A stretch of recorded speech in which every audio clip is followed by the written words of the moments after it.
All right, guys, I'd like to do the share in for the refuah of Gita Bas Chana for my bookkeeper Joycelyn, who's in hospital with COVID, and all the Cholim of Klal Israel, as well as Leah Masha Basara, which is Rebbetzin Leanne Cohen, and Kevin, teach us before we do the Gemara share. Okay, so Amen. Continuing with the theme of davening, I'll just say it. I don't have to have a book yet. As we said earlier, the davening these days replaces the korbanot, which happened in temple times. And when you come to the prayer in the middle of the Shemona Esrei to ask for requests, it's called at the end of it, it says Shomaya Tefillah, where Hashem hears our prayers. So it's a split prayer. The brachas, the second part with the brachas at the end. So in the middle of it, you say you can pray for others, or you can ask or request something for yourself. And it's a good thing to actually pray for other people who need assistance or shidduch or anything, because they say that if you pray for others, let's say you may need that thing. You may need that type of assistance. So if you pray for other people, it actually helps you. Not that we'll get immediate answers or an immediate granting of that request, but it's a good thing to have other people in mind and pray for the things that they may need. Like someone may need a job, someone may need a shidduch, someone may need to motivation in a certain area. And it's also a good thing that we're thinking of other people, not just ourselves. For that prayer actually also teaches us. This is my view. Let's try always think of others before we think of ourselves, and that makes us better people. I agree. Yeah, Kev, I was thinking about what you said, and I think your last statement encapsulated the spirit of it, because, often when a person first becomes a Baal Tshuva, they say to you, if you do this, you'll get spiritual reward. And as Rabbi Twersky once said, even a dog can train a dog if you give it a reward. That's not a sense of enlightenment. That's just a sense of understanding that the dog benefits selfishly. So if you're doing a mitzvah in order just to build your olam haba because you want the reward, that's a hedonistic pursuit. It's one thing to understand that, as Kevin rightly said, that there is obviously a benefit, but the benefit is it's a limited understanding. My thought of spiritual reward is not about being rewarded. It's about actually having a proper relationship with Hashem. Hashem is a giver that needs nothing from us, and he gives to us. So if we are in the business of taking from others and not of giving, we have very little relationship with Hashem, who's a giver, because we're in two different worlds.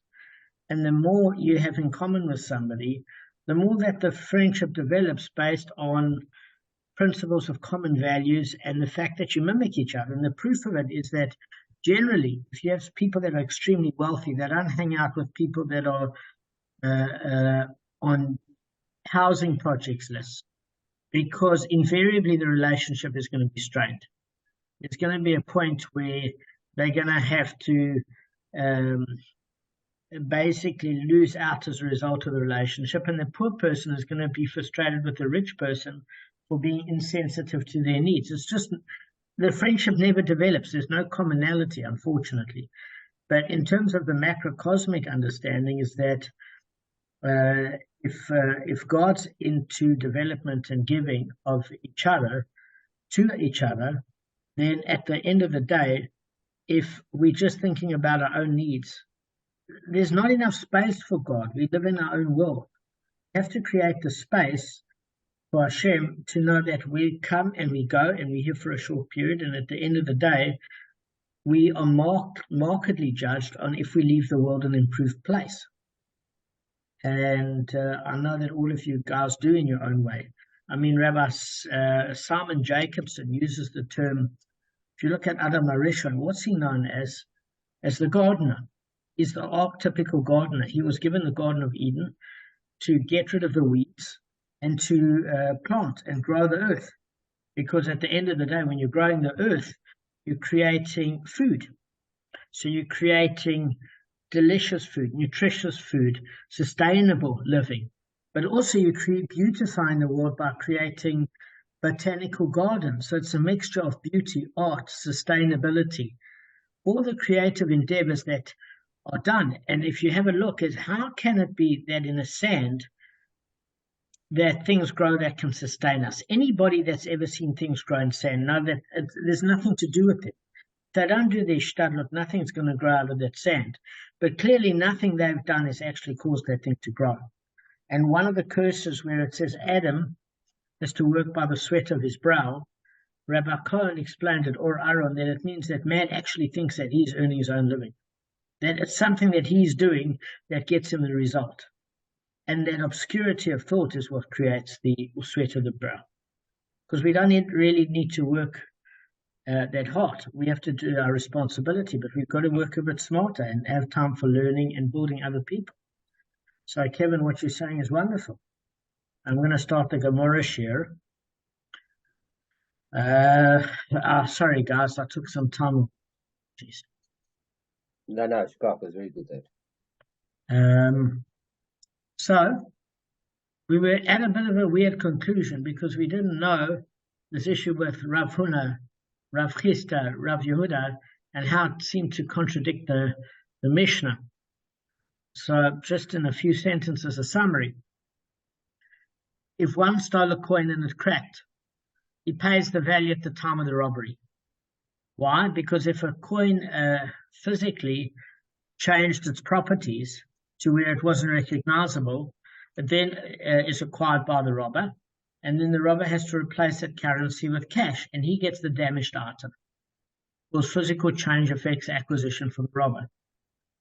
If, however, one stole a coin and it became disqualified, which is not physical discernible change or damage, the robber says to the owner, behold, what is yours is before you, meaning the robber doesn't acquire it. If the currency changed, all he has to do is return it to the original owner.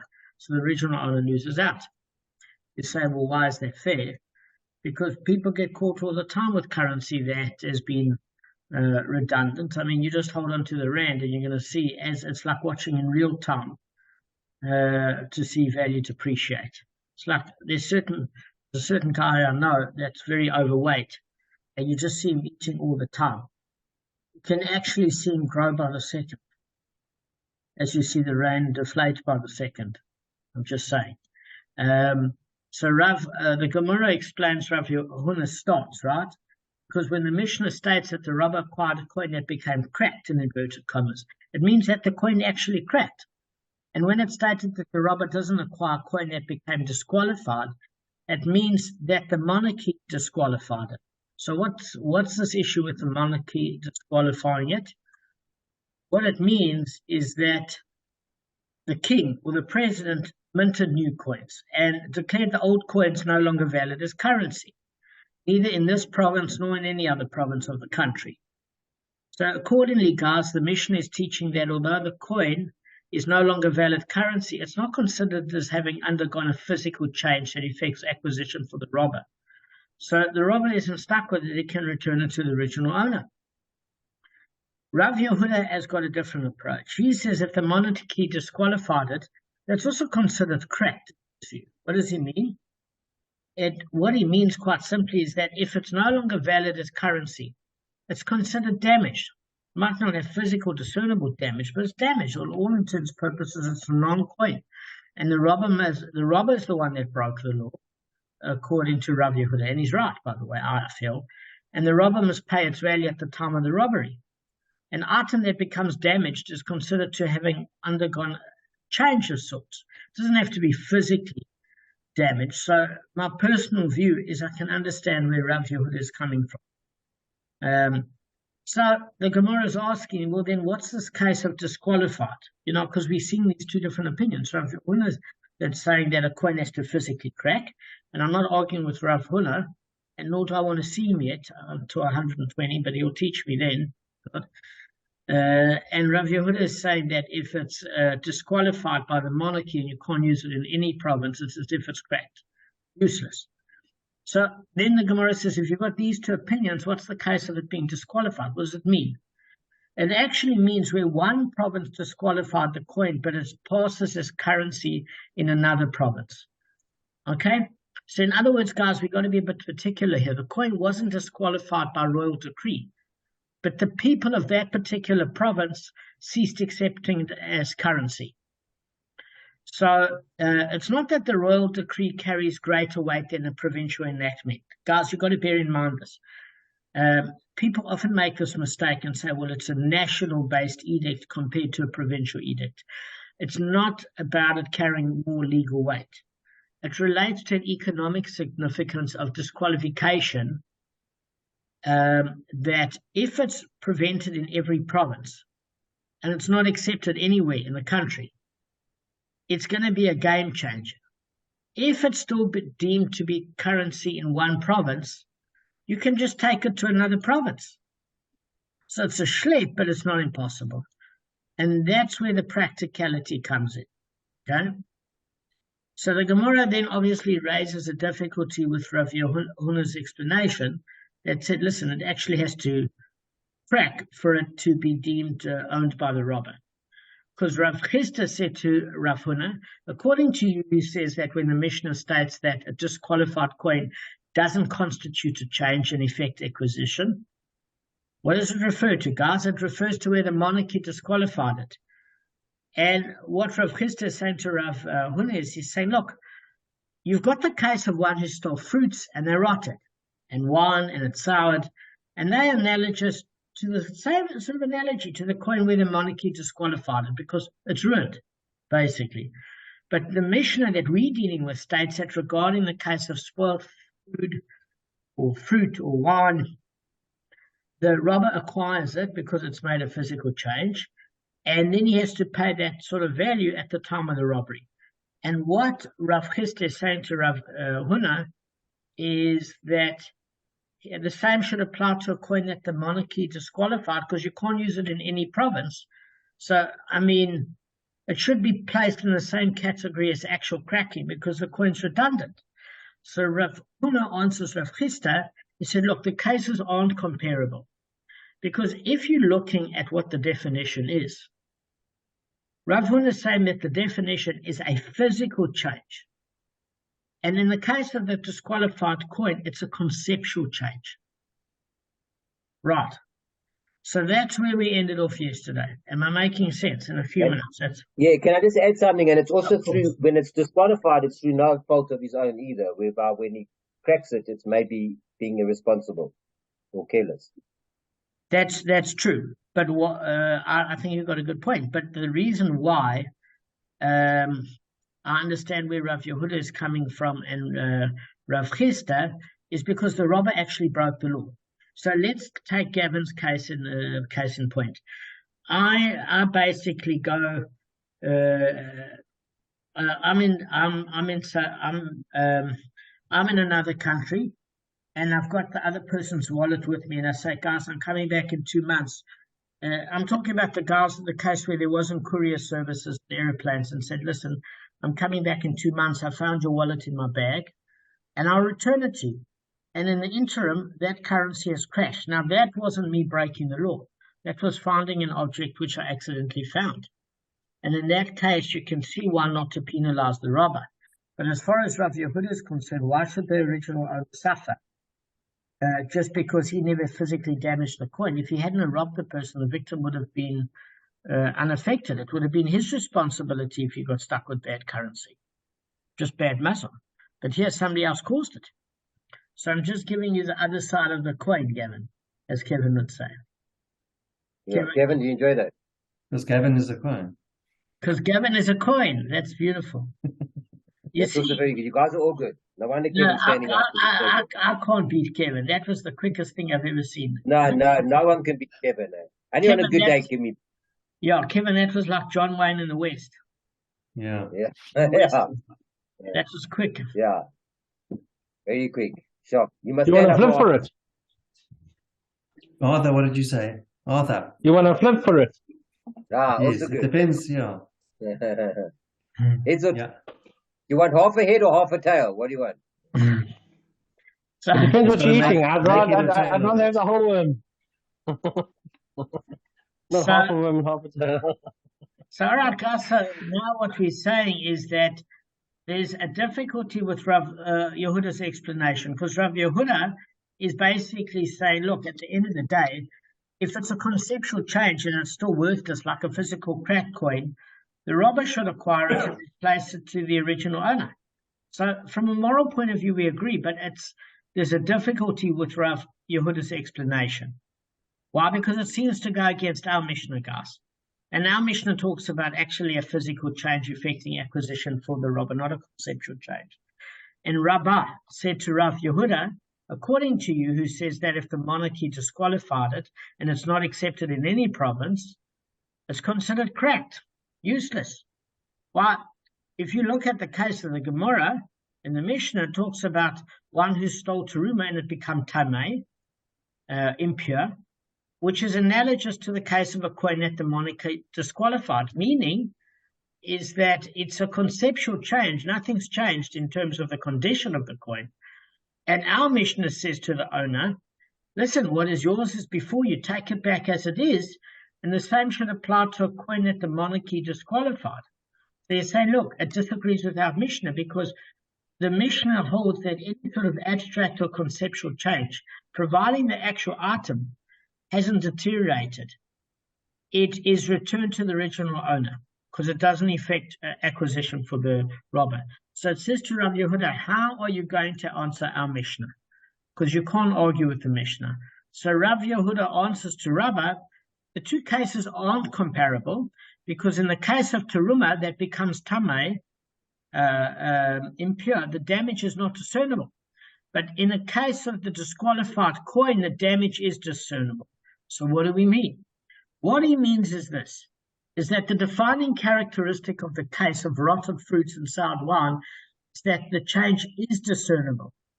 Because one who examines the teruma that becomes tamei can't discern any difference between it and any other wheat. In other words, physically, it looks identical, guys. But if you examine the coin that the monarchy disqualified, you can identify the coin because it has certain markings on it. And therefore, it is physically discernible. Do you see the cleverness of it, what he's saying? So in other words, guys, what I'm saying to you is if something is kosher and it becomes treif because it touched seafood, you can't see it. You can't see that it's no longer able to be eaten by a Jew. There's no deterioration, but a coin has markings on it. Let's just take the case where I got money from the bank for America.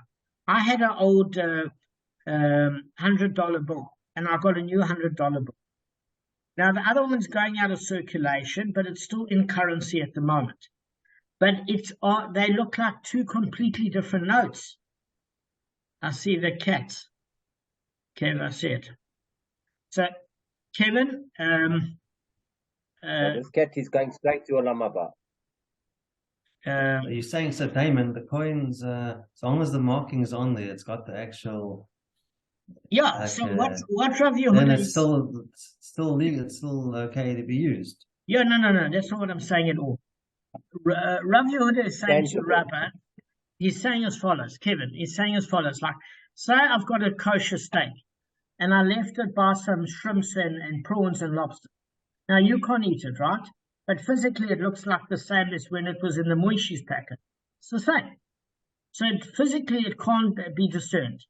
And what we're saying is in the case of teruma that becomes tamei, impure, it can't be discerned. But with currency, although it's a conceptual change, In other words, it's no longer valid by edicts of the presidency or the monarchy, and it's not accepted in any province. And Rabba's argument to Rav Yehuda is that how do you answer our Mishnah? Because conceptual changes are not affecting acquisition, only physical changes do for the Rabba. And what Rav Yehuda is saying to Rabba, which is a genius response, is it is a physical change. Because the minute new currency comes out, you know it's new currency because it looks different. So in other words, the conceptual change is indicative by the physical change, and therefore it affects acquisition for the robber, and he must pay his victim back in the new currency, and he can't return the old currency as is. Do you get what I'm saying? Okay. Yeah, that's genius. Who said that? Which rabbi? I didn't hear the rabbi. I heard the whole concept. Which rabbi was that? Rav Yehuda to Rabba. Okay, thanks. So I thought it was very, very clever of how he distinguished it. So the Gemara discusses a related matter.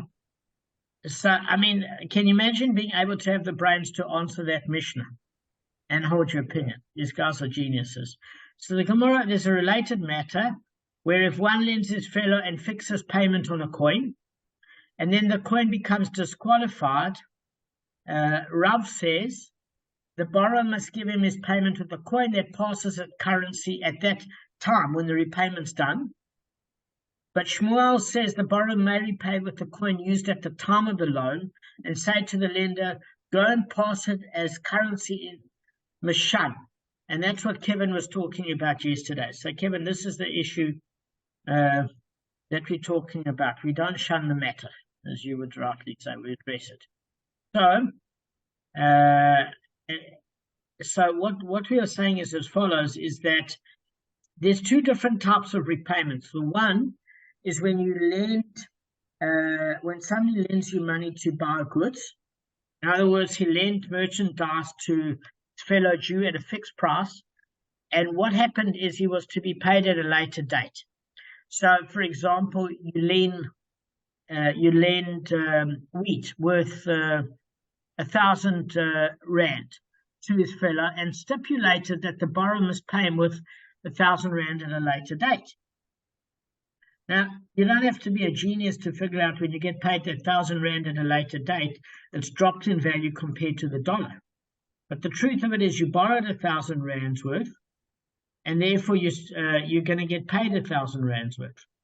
So if the old currency has been fixed as the medium of repayment, and then it becomes disqualified in the province where the deal took place, and a new seller was put in circulation or a new currency, etc.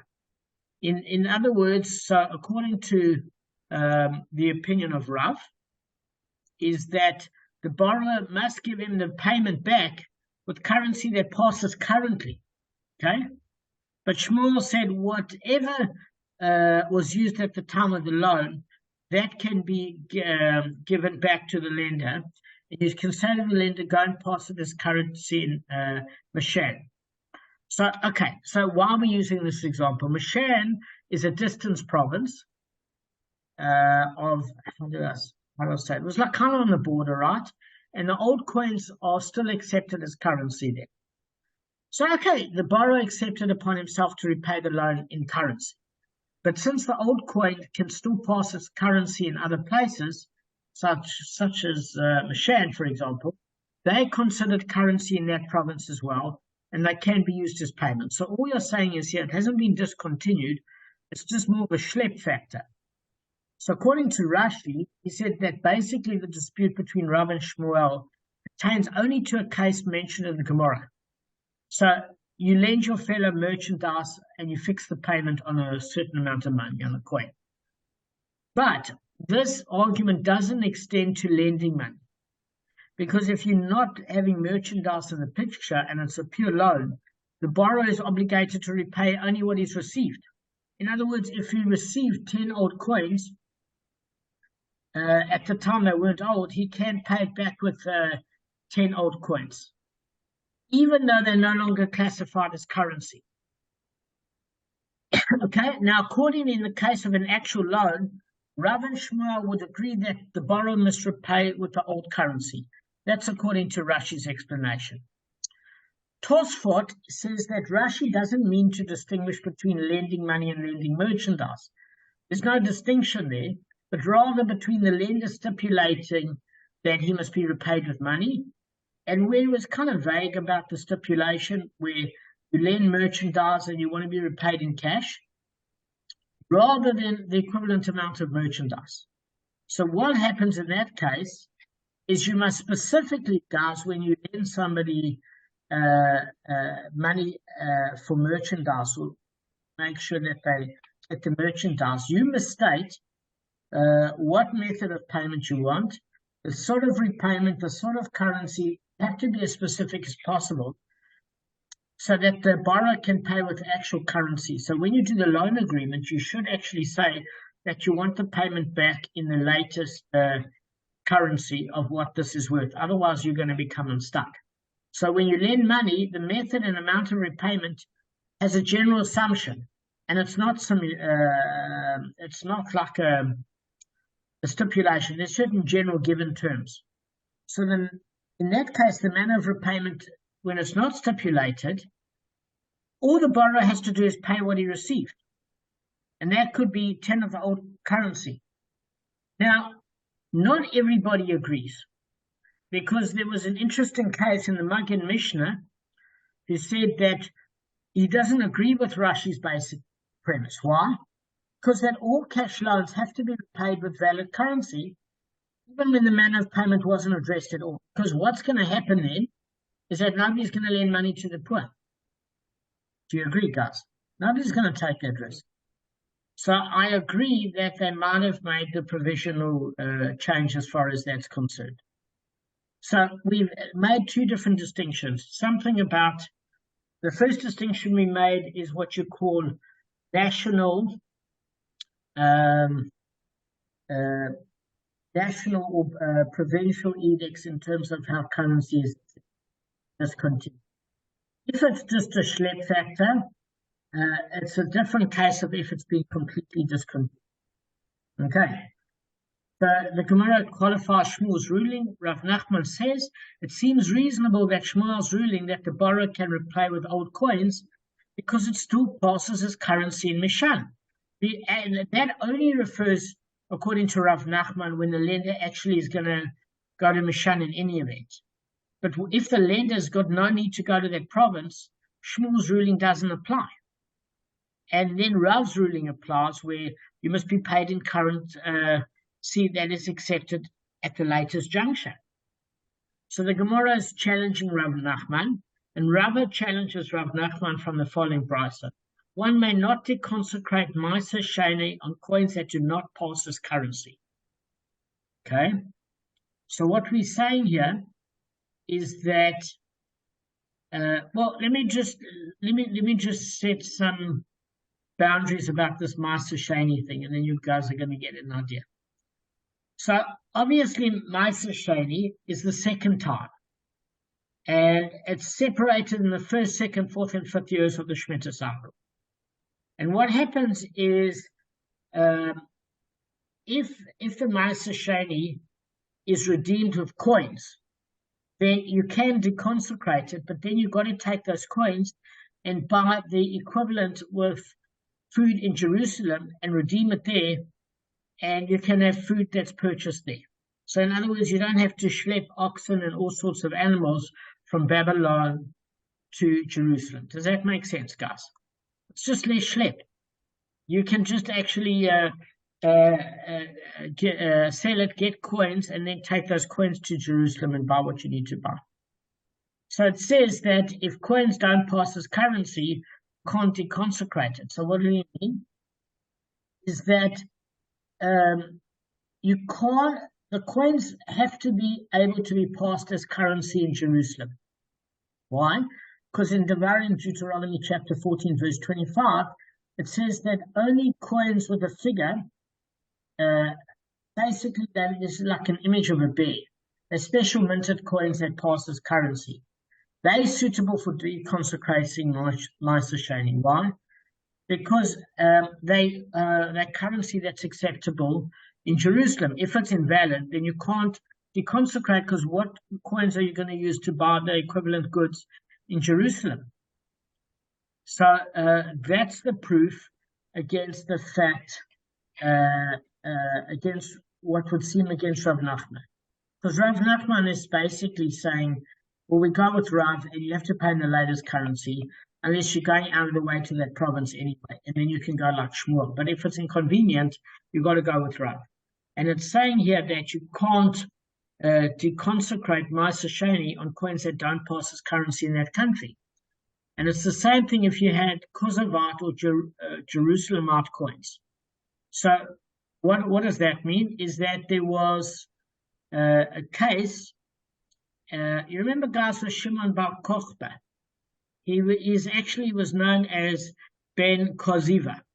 But Shimon Bar Kokhba is a term given by Rabbi Akiva and the sages, because they thought he was going to become the Mashiach. He basically had a 2.5 year revolt against the Roman Emperor Hadrian after the destruction of the Second Temple. And he was giving them a real good go. So they referred to him as the Mashiach. They thought he could have been the Mashiach. And they referred to him as Bar Kokhba, because Kochav is a star. It was issued from Yaakov. So it was a sign that he was the Mashiach. That was the affectionate term they gave him. So anyway, like after 2.5 years, his revolt against the Roman Empire crashed, and his coins became disqualified, and they won't consider them coins anymore. They became disqualified, and they can't be passed as currency. So what was currency is no longer. So in that particular case, is when the temple lay in ruins, you didn't have to actually redeem Ma'aser Sheni money, because like you couldn't even accept the coinage. It wasn't going to happen.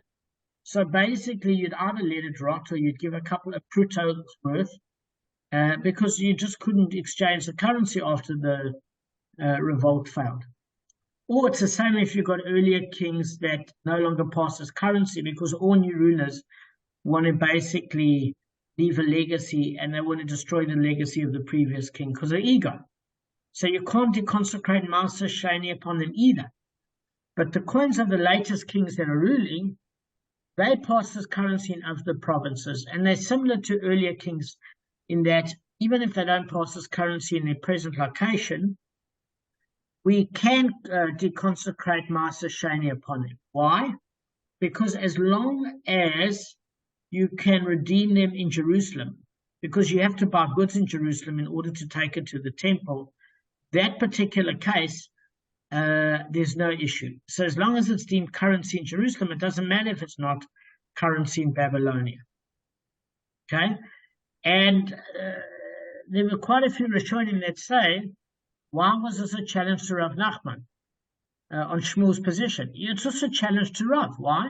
Because Rav was even more stringent than Rav Nachman, because Rav was saying that it has to be paid on present currency. And basically, Rav Nachman would say that you can pay in the older currency as long as that older currency is accepted in a province that you're going to go to anyway. So if that's the case, the Rashba answers that Rav might hold that the coins that pass as currency elsewhere are still considered currency, even if the owner isn't traveling to that place. So it's not the end of the world. It doesn't, but as long as you can redeem them in some manner, can't shaft the person lending you money by saying, I've given you the money in the currency you paid, if that currency is dead. That's the bottom line. So Shmuel doesn't construe that the lender stipulation is that specific, whereas Rav is saying that the default position is you want to be paid in the latest currency. And Shmuel is saying as long as you can still use the currency, that's what makes the difference, even if there is a bit of a schleck factor. You can pay back in the currency that you borrow. Okay?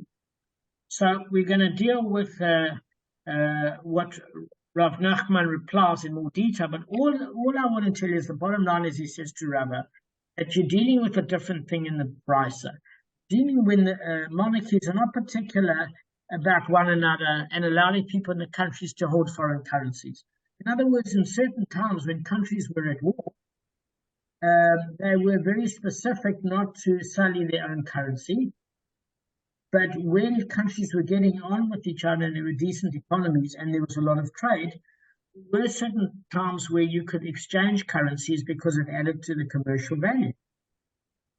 Okay, so we are going to hit 97. I want to ask you a question. Sure, we're done. Okay, so a few minutes ago, just excuse me, I wasn't dozing, I was just, I switched off for a few minutes. You were So meditating. you said, yeah, but even when I was standing, I wasn't No, that's focused. no problem. I heard So most of it. talk to me. What's But your just a question. So you said, just correct me if I'm wrong. You said if somebody if they stole something from someone, then they paid them back in the currency that it was originally stolen in, the value of that currency. So what happens if the currency was changed and it can't be exchanged? What happens then if the person's going to lose out? Okay, so you have what I'm saying, they have to pay back. Correct. So you have to distinguish between two different cases in the Gemara. The one pertains to a loan, and the other one pertains to a theft. Okay. So what? This in the 97th daf A4 talks about this case of lending his fellow money and fixing a payment on a coin because he allows him to buy wheat or goods or whatever the case may be. And that's a slightly different case to when he just lends him money and there's no merchandise involved. Okay, so when you do your review, look at 97 A4 in terms of the notes. The issue with Rav Huna and Rav Chisda and Rav Yehuda was a case of a thief that stole a coin, and the one was a physical cracking of the currency, and the other one was a conceptual breaking down of the currency where it's no longer acceptable nationally compared to a case where it's only acceptable in some provinces and there's a schlep factor. And then the case was a case where Rav Huna, where Rava says where Rav Yehuda answers to Rava, and he says, look, anytime there's a conceptual change, it's going to be marked by a physical change, and therefore it's not in contradiction to the Mishnah. So we're much more stringent with a robber as opposed to a borrower. But it is a bit of a problem because there is a consensus to say that if somebody's doing you a favor and they're lending you money, don't pay them back in a currency that's worthless. You know, it's not acceptable. If there's a slight schlep factor, that's fine.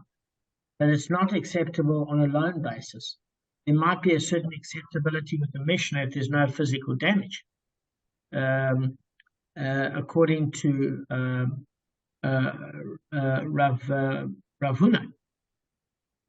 But not everybody's opinion is the same. So it depends if you want to go to the Mishnah, Rav Huna, Rav Chisda, or Rav Yehuda. So you just have to distinguish, Kevin, between a robber and a lender. They're two different cases. All right, guys, I wish you a wonderful Shabbos. Yeah. And you guys 100%